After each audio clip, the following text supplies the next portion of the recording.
DigiPen. So every DigiPen student just knew, okay, we're building a puzzle platformer, and it's going to be first person, and it's going to have a whole bunch of really interesting puzzles to solve. So you get all these people trying to be Valve Team 3. Well, and actually, we are halfway through the podcast, so we should probably turn around. Makes sense to me. So everyone wants to be Valve Team 3, so you have a ton of single-player experiences, puzzle games being built, especially as you get later into your time at the school, because that's when you know your most stuff and you're trying to get internships. So like this, junior year, senior year, those are the big project years. Right. And my year was the first year that I actually started to explore more multiplayer titles because it's cheaper to develop for.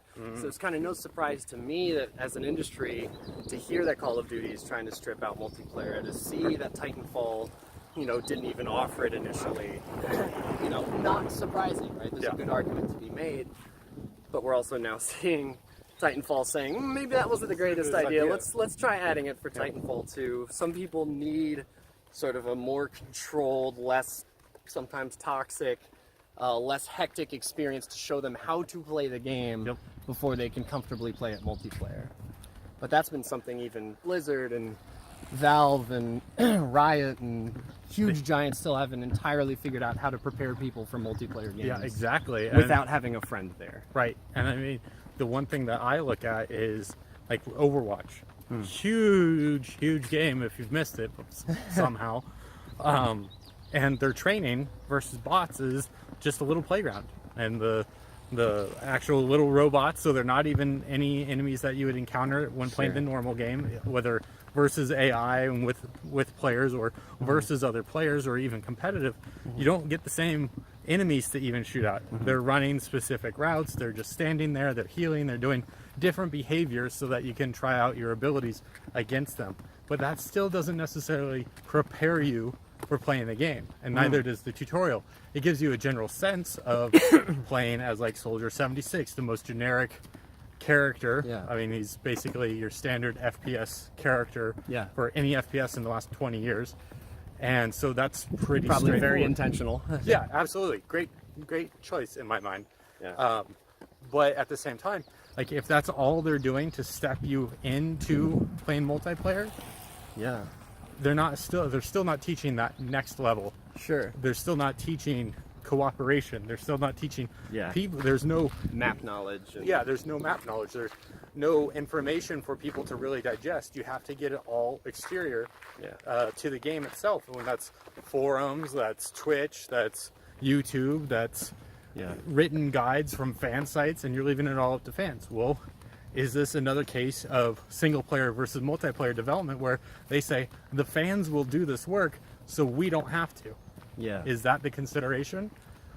But at the same time, they have to also be looking at their player retention for multiplayer games and be like, why are these people falling off at 20 hours? Why are they falling off 2 weeks? Why are they falling off at 2 months? And my guess is that they didn't learn enough about the game or how the game is played. Because the tutorials that you're given and throwing someone into the quick match is still very different than what it takes to be a competitive player or playing through the ranked mode. And I question that treadmill and that due diligence that it takes to break through. And like I see it all the time in Heroes of the Storm, like I'm still a silver pleb. Like when I play with 4 random people, I get screwed. And it's like I can be good. Like I regularly go off and play with guys who are masters, and I will heal them through other masters and other full 5-man squads. I can play at a competitive level, but when other people aren't educated and have expectations of how to behave in a competitive environment, it pulls everyone else down. I've had the exact same experience actually, so it's funny you mentioned that. So it's like I think about that treadmill of player education almost as much as that new player experience, that path to pro that you'll see a lot of game developers talking about now, especially with esports on the rise, is how do you go from an amateur player to a pro player? And how do the amateur players get noticed, especially when a lot of the competitive scenes now are becoming franchises.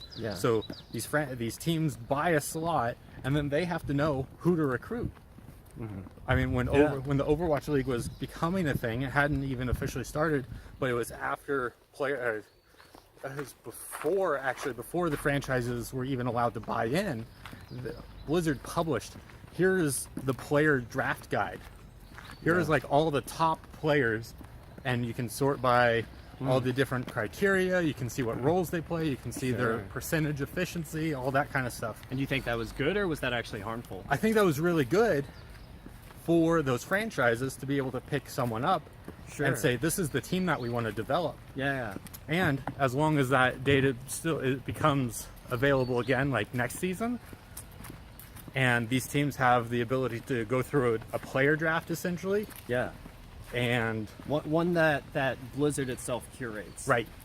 And let teams go through that process and let the players' data from the competitive league, let those people rise to the top and let them get drafted. But going back to my previous thought of, if you're not teaching players how to play, who knows if you're really getting the top cream of the crop? Yeah. Because it's funny, with Blizzard in particular, Dustin Browder was the director at StarCraft 2 and Heroes. When they were building StarCraft 2, they came right up front and said, one of the things we're doing differently for StarCraft 2, and mind you, this is now a decade of design theory ago, we're not going to even try to pretend that single player and multiplayer are related in any way. Right. The single player, historically in StarCraft, does not prepare you for how to play multiplayer StarCraft, because there's so many custom maps, kind of hacked together that aren't really supported by the editor, but technically they work, and people play those hacked maps because they find that it gives them, instead of needing to have a specific way that Blizzard wanted the game to work, they say, no, we want to collect resources faster, we want to have bases very clearly assigned. We don't like the idea of needing to expand your base. It's just build a base and try to kill the other guy real quick. Yeah. And these became popular enough that learning the game that Blizzard had intended for them to play was so difficult that for StarCraft 2 they said, all right, look, we get it. Multiplayer and single player aren't really hand in hand. We're just going to have two totally different games. They're going to play with the same mechanics. They're going to have a lot of the same units, but there's some things that you're going to be missing in single player that you'll have access to in multiplayer, and vice versa. And you see that it's just sort of this realization that preparing players for a multiplayer game is wildly expensive and wildly difficult to reliably do, because it's a moving target, right? The meta is constantly evolving, so to build a packaged experience that teaches you the meta is so difficult. So you have to teach them how to learn and stay up to date on the meta. That's what the tutorial needs to be, and there isn't really a good study on that. And Riot has discovered the importance of other people teaching you how to play. I started playing because my friend was playing and I grouped up with him, and he sat there and explained to me, okay, this is how you play League, you should buy these items, you should do these things.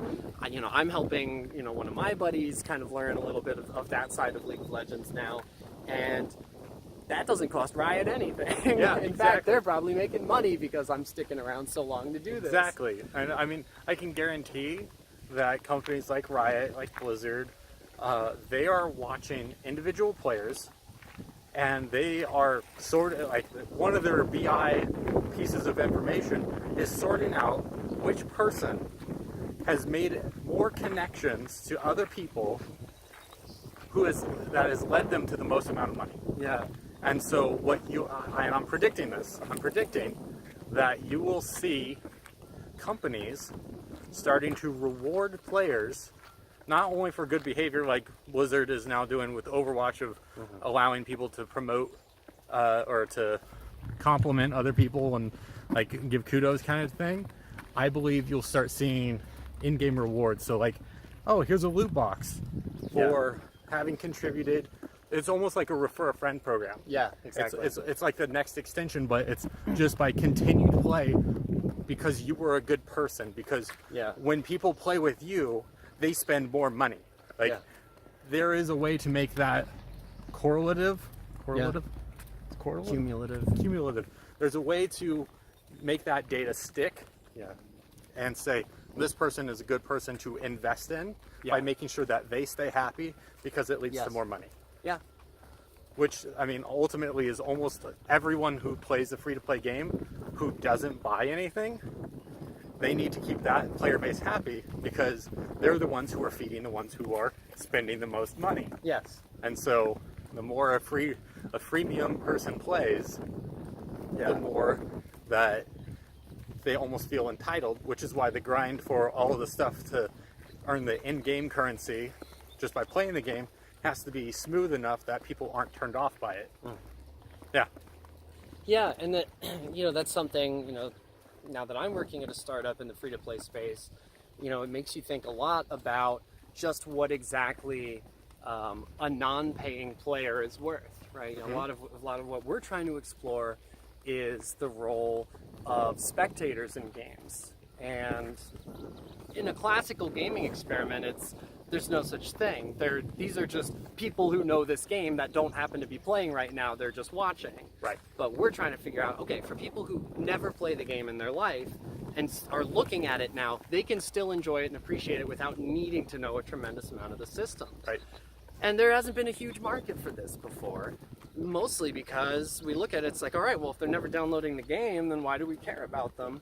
But you look, the NFL has done this for decades now, where they have a sport that makes more money than God every year, and the vast majority of people spending this money, in fact, pretty much 100% of the people spending this money on this sport have never played it. Yep. To the official rules, right? Most of them have never played it to the official rules. They'll play pickup. Yeah, you'll play pickup or, here and there. Maybe you played a little bit in school. I played a little bit in school. But the NFL has different rules, and college football has different rules, and high school football has different rules, than flag football has different rules from you and your buddies at the beach. And ultimate frisbee, which is essentially football with frisbee. Yeah. So it's like all of these things have such different rules that to say the NFL is making a ton of money merchandising its players, it's this, it's that, it's just like, okay, well, we're not quite there yet. I think we're moving in that direction as an industry. There's a lot less concussions that happen in esport. Just carpal tunnel. And lots of carpal tunnel. Exactly.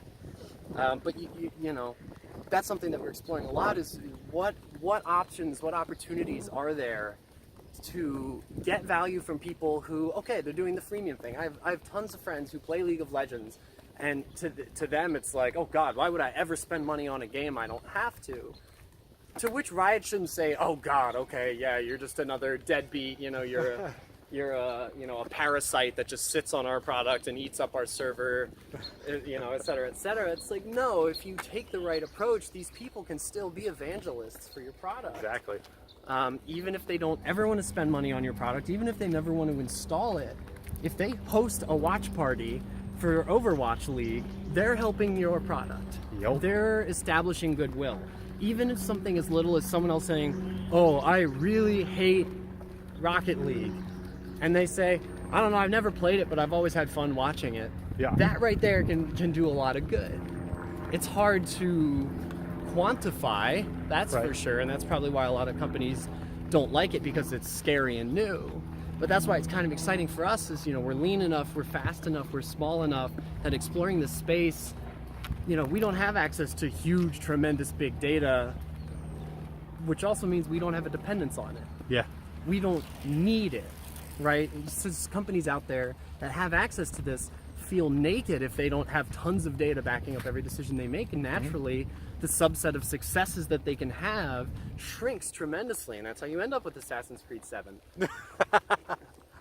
But if you want to try something new, there's a ton of blue ocean opportunities. There just isn't big data for it. Right. So right now we're trying to embrace our lack of big data as a positive thing, on our journey to eventually have it, and see, is there stuff out there involving spectators? Is there stuff out there involving non-paying players that's worth exploring, that's worth learning more about as an industry at large? Getting more people to love games is kind of my calling, right? Like there you go. we were talking about earlier on about how much gaming really helped me. If this is something that I could bring to the masses, this tool that lets you master a system, learn about yourself in a context that you understand and is friendly. Because when you're young and the world is complicated and scary, and it still is, but when you're younger, it's even worse, and it can be difficult to find yourself. And for me to be able to go into a world that was structured and predictable really gave me what I needed to kind of get back on my feet and get situated. So I just want to bring that to other people, and to be able to involve people who may not be the best gamers themselves, but can still enjoy, how a game works and kind of having a world to fall in love with. That's what Game of Thrones is. That's what Westworld and How I Met Your Mother and every other show that's ever succeeded. It's about the value of just kind of building a community and building stories that matter to people, whether or not you are in them. And actually, now that you start talking about like building spectator and like being unafraid of trying new things, do you remember the old racing game Stuntman? Not particularly. It's like PlayStation 2 era. Okay. Yes, this is familiar. You were a stunt car driver, and you had to go through the different pyrotechnics and do the certain things and hit the certain shots and everything, and do it on I think it was like the least number of retakes, and like there were certain cool things that you could kind of ad-lib along the way. I want that, but for spectating an esport game. So it's like an artificial esport, and you're just the observer, or you're the caster, and kind of combine that karaoke singing game, like sing or just dance, but combine that to be an observer caster relationship, and then you just post your VODs of, hey, this AI game that's completely not even really a game to play, but your whole job is to observe and cast it. There you go. So Amazon Game Studios was exploring this, and I believe still is exploring this in earnest. The opportunity that exists. They announced a game about a year or so ago called Crucible, and the whole point of this game is, think Hunger Games, right? Think it's just sort of a bunch of people thrown together and now fight for your lives against each other. But like Hunger Games, there is a group of powerful people that can completely control this environment that they're fighting in for the entertainment of the fans. Right. So they introduce another player to the mix, and this is public, who their entire job is she could say, oh, I'm going to flip this little thing here and activate this trap, or I'm going to drop a bunch of monsters on this specific player because it's going to be funnier, and the audience can speak with this person who presumably is a streamer, a live streamer, saying, hey everyone, I'm hosting a game, come watch me. So all these people pour in, and their job is to actually curate the experience by making it harder on some players, easier on others.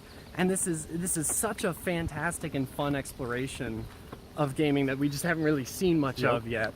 Of what can we do to and kind of allow players the opportunity to ruin the game for one another, which I guess has been around. I think that point hits on two separate things. One, Twitch hasn't been around all that long for new games to have been built around it outside of indie games. So like any other, like I think, God, it was like 2011 when League of Legends was just hitting the stage, but it was still in like the back corner. Of like other conventions, and so like it was relatively small. I think it was 2011, maybe 2010, but like in that time, how big League of Legends has grown, the spectator experience hasn't.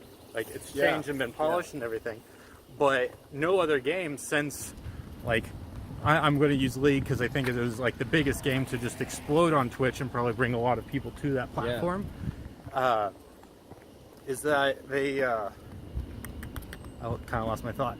That's a good point. I mean, I was just looking. So Fortnite is the most recent one. So it's been 5 years, and no one's really built a game that's centric around observing, or has a polished observer experience. Now Fortnite, like you were saying, now has probably the best observer experience for the number of players and the size of that game, especially when most of your replay data is only around you and like the few players that are around you as well. Once you can download full replays of all 100 players, and recast that and like break down segments and let people make that content themselves. Or you have that observer experience where I say I'm going to cast a game and I'm going to go into a queue for casters, and then get the data for all the other players who are also streaming. That way I can highlight those popular streamers who are in my game, broadcast that I'm making this connection with them. And with like the game you're talking about, Crucible, or Microsoft released a like 8-player battle royale for Mixer, and the crowd actually has the opportunity to vote on things like which zone to close off, and stuff like that. And so I think that you're going to see a lot more of that spectator involvement. But I think you're also going to start seeing the tools within games for spectators changing. But then on top of that, you're going to see the platform for actually watching someone else spectating is going to change. Almost like Twitch extensions. Like for someone running Destiny 2, if they're running the extension, you can actually click on the button and it'll open up their inventory, and you can check out all of their gear configuration without having to tell the player, say, to do it. To go look at this, go look at all this stuff. Tell me your build, tell me why you did this. You could just have it set up on the extension and it's automatically reading. That's fantastic. So now if you take the idea of watching a caster observer combo that you like because of the flavor and the take that they have on delivering a game, but then you can still explore around that. Answer your own questions without needing to add noise. That's interesting. Because I mean, think of it like going to an NFL game where you're watching the game up here, but then having like Fox News or like the Fox Sports coverage of it in front of you in the headrest of the seat behind in front of you. So then you're watching that coverage, but then you can kind of change channels so that you can say, oh, I want the camera that's focused, or the radio station that's focused solely on my team or the other team. Or maybe I want to watch how the players are behaving on the bench while watching the game. Or get an instant replay from whatever angle I want, whether or not it's on the Jumbotron, right? Exactly. Stuff like that is huge. And at that point, even the spectators can become broadcasters if they're good enough at kind of seeing a game being played and saying, let me talk about it, color commentation. You create your instant replay at the stadium and the screen monitor on the back of someone's head, basically. You clip that, share that to YouTube. Or better yet, the seat itself has, you know, some sort of central processor driver that detects, okay, 20% of the stadium all just requested a replay on something. Let's just show that on the Jumbotron. Because clearly there's interest in seeing what just went down. Let's show that on the Jumbotron, and let's show that on cable network. And just using like this crowd-based information of who's actually there enjoying this experience live. Maybe even eventually you can do it with people that are at home and doing it remotely. Build an app for that. Easy. Build an app for that. You do I mean, we already have like the digital rewind. So like if you want to rewatch a part of a live broadcast, you rewind a little bit. Now all you have to do is have Xbox clip that. And then it clips the next 30 seconds. And then maybe you say, open up Spectator app. And then it brings in all the data live from the stadium where all the cameras are and does the predictive measurements of everything so that you can actually create a clip that wasn't actually shown live. And then after that, all they have to do is stop having all those concussions and stop destroying these players' bodies for their profit. There you go. Then we'll have a perfect sport. Perfect. Sorry, I had to throw that in there in case this gets dug up in 20 years. Right? It's like, oh, these two assholes gave the NFL that idea. Well, then it's time-stamped and mine. Copyright mine. Copyright me today. I'll split it with you. Oh. Keep your startup going. They're not giving any money to us. It's the NFL. Come on. Oh man, I love talking design with people. No, it's a great time, and I think this is such an amazing period to be interested in esports, to be interested in spectator gaming, to be interested in indie development, startups, where anyone can make a game, anyone can stream a game, and anyone can watch a game. And with my company's goal, anyone can watch a game even if you've never played it. Right. Find me a StarCraft spectator that doesn't know how to play StarCraft. They don't exist. Same with League of Legends, often same with Overwatch. Trying to build a game from the ground up so that anyone can kind of get the gist of what people are trying to do within 10, 20 seconds is something we're going to take an honest stab at. And hopefully a year from now, right? This will be a celebrity interview, but statistically that's not going to be the case. So wish me luck. Good luck. Thank you. I mean, we're coming up on that hour marker. So I figured we have some more stuff that we would want to talk about. So I think we should probably do a Kevin part 2 podcast. We have to do a part 2. Okay. We have to do a part 2. All right. There's so much we barely even touched on. Right. And I'm pretty sure we rambled away from some of the main points just because we're geeking out about this stuff. Yeah. This is what we get excited about this. This is the exciting part of game development. When someone has an idea and you rabbit hole on it with someone else, and then you go, how do we get this done? Yeah. Especially someone who thinks similarly enough but comes from a different lens, a different life experience, where they can say, hey, I like what you're thinking there. Have you also thought about this? Or, ooh, I found a hole. What can we do to plug it? Right. And Joe and I, we definitely get that from each other, and we did when we worked together too. All right, so we're wrapping up. Where can people reach out to you if they have questions about your startup, your AR, VR, MR, all the R's, acronyms, and your design chops? Yeah, every now and then I try to speak at local conferences. I've spoken for IGDA on prototyping a lot, on MR, and my experiences working in that space. Obviously, if you have any questions and you just want to contact me directly, I have no problem. My email is Kev, as in Kevin, .Katona, Katona, @gmail. I respond to it usually within 24 hours, so if you have any specific questions, I'm happy to help anyone who supports the summoning hour. So, rad. Who wouldn't, right? Thanks, Kevin. Yeah, absolutely, man. Take it easy, See you, everybody. See ya. See you next week.